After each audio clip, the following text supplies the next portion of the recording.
जून 2001 को नेपाल के नए राजा बनते हैं ज्ञानेंद्र शाह। ये वीरेंद्र शाह के भाई थे और ये दरबार हत्याकांड में इसलिए बच गए क्योंकि जिस टाइम ये रॉयल फैमिली का हत्याकांड हुआ ये उस टाइम काठमांडू में नहीं, पोखरा में थे।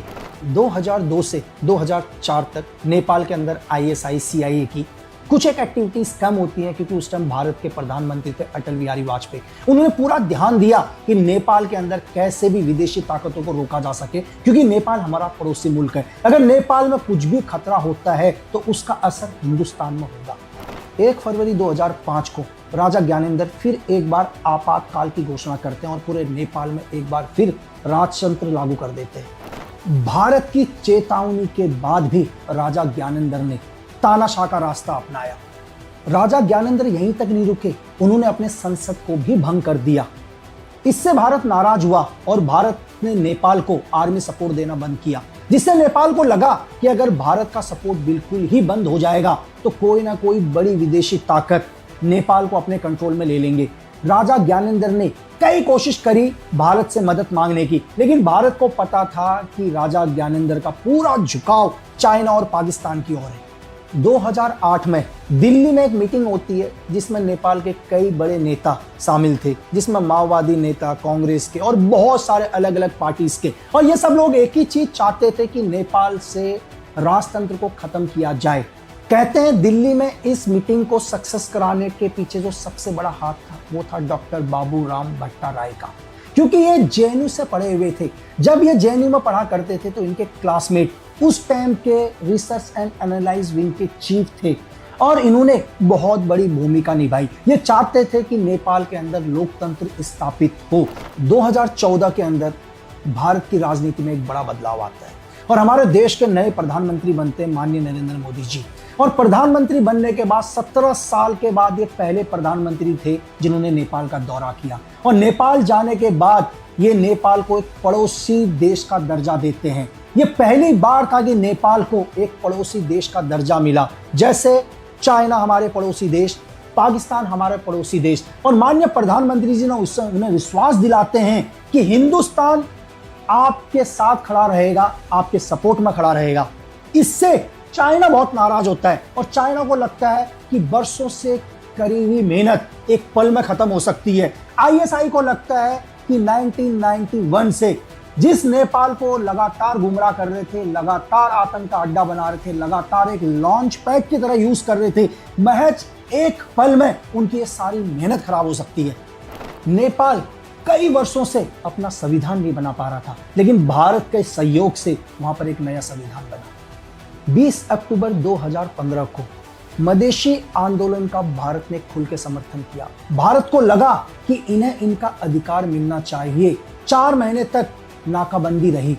चीन ने इसी टाइम पूरा खुलकर एंटी इंडिया गतिविधियां चलाना शुरू कर दिया नेपाल के अंदर और खुल के नेपाल के कान भरने शुरू करे और नेपाल को पूरी कोशिश करी कि हिंदुस्तान के एंटी कर सके।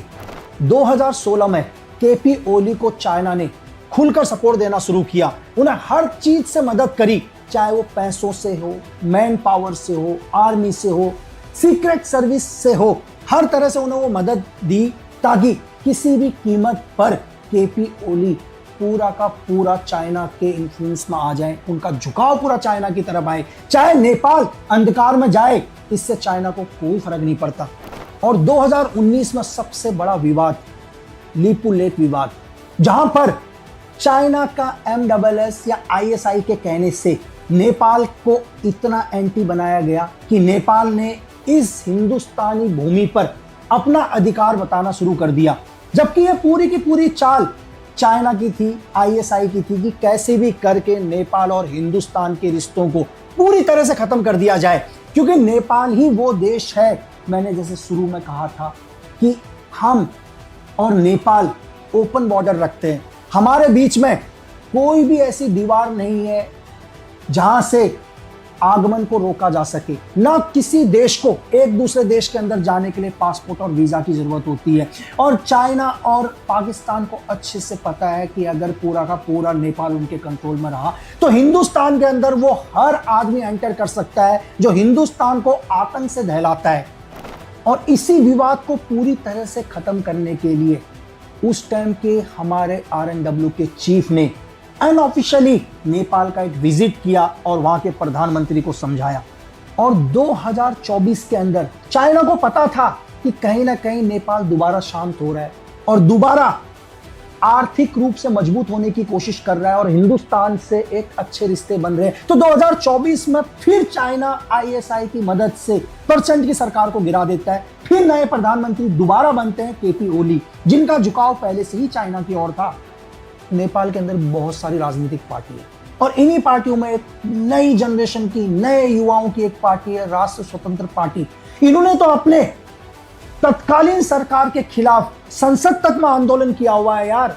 पिछले 18 सालों के अंदर नेपाल की धरती में या वहां की राजनीति में 15 सरकारें बदल चुकी हैं। विजिट वीजा कांड नेपाल में इतना बड़ा स्कैम, क्या वहां की सरकार और होम मिनिस्ट्री की जानकारी के संभव है? संसद में लगातार आज भी इसके खिलाफ प्रदर्शन और विरोध जारी है।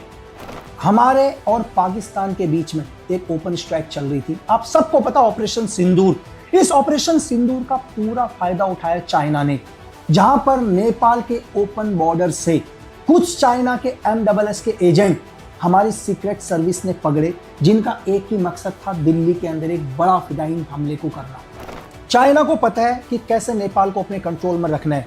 जैसे पाकिस्तान को अपने कंट्रोल में किया, श्रीलंका को पूरा खत्म किया, तो KP ओली को पैसों से मदद करना शुरू कर दिया। BRI प्रोजेक्ट बनना शुरू हुए, बुद्धा एयरपोर्ट बनाया गया, जिसकी नेपाल में जरूरत नहीं थी, लेकिन फिर भी ताकि नेपाल के ऊपर इतना कर्जा हो सके कि नेपाल को मजबूरन हमेशा चाइना के साथ खड़ा रहना पड़े। और चाइना का एक और मकसद है, हमेशा चाइना अगर किसी भी देश को फंड करता है तो उस प्रोजेक्ट पर जितने भी लोग काम कर रहे हैं या जितने भी लोग वर्क कर रहे हैं या इस प्रोजेक्ट से हर बड़ा आदमी चाइनीज ही होता है, क्योंकि चाइना का दिया हुआ पैसा वही चाइना वापस पहुंचता है और वो देश हमेशा कर्जे में डूबता रहता है। और मैं आपको ये बताऊं कि आज KP ओली का लिया हुआ कर्जा आपके आने वाले बच्चे भी देंगे। लेकिन आप फिर भी कह रहे होंगे कि यार मुझे नेपाल के आंतरिक बातों में दखल देने का क्या अधिकार। मैंने आपसे शुरू में कहा कि नेपाल हमारा एक पड़ोसी देश है और हमारे 24 बॉर्डर आज भी ओपन है, जहां से बड़ा व्यापार किया जाता है। हर रोज हमारे देश या नेपाल के देश के लोग हिंदुस्तान में एंटर होते हैं, लेकिन हर आदमी एक अच्छा इंसान नहीं है या नेपाली नागरिक नहीं है, क्योंकि नेपाल की आड़ में ISI या चाइना या वेस्ट के वो लोग हमारे देश के अंदर एंटर हो रहे हैं जो हमारे देश में आतंक फैलाते हैं। तो इसलिए हमारा अधिकार बनता है, हमारा फर्ज बनता है कि हम नेपाल को एक सही रास्ता दिखाने की कोशिश करें। अगर नेपाल मजबूत रहेगा तो हिंदुस्तान भी मजबूत रहेगा।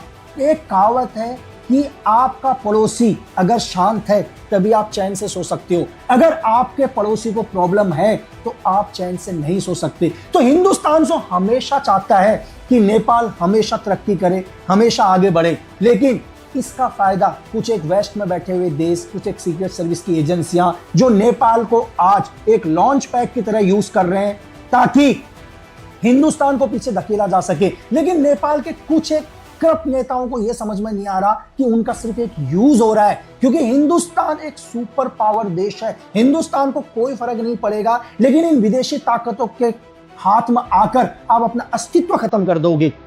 क्यों? क्योंकि देश प्रेम से बड़ा कोई धर्म नहीं होता यार।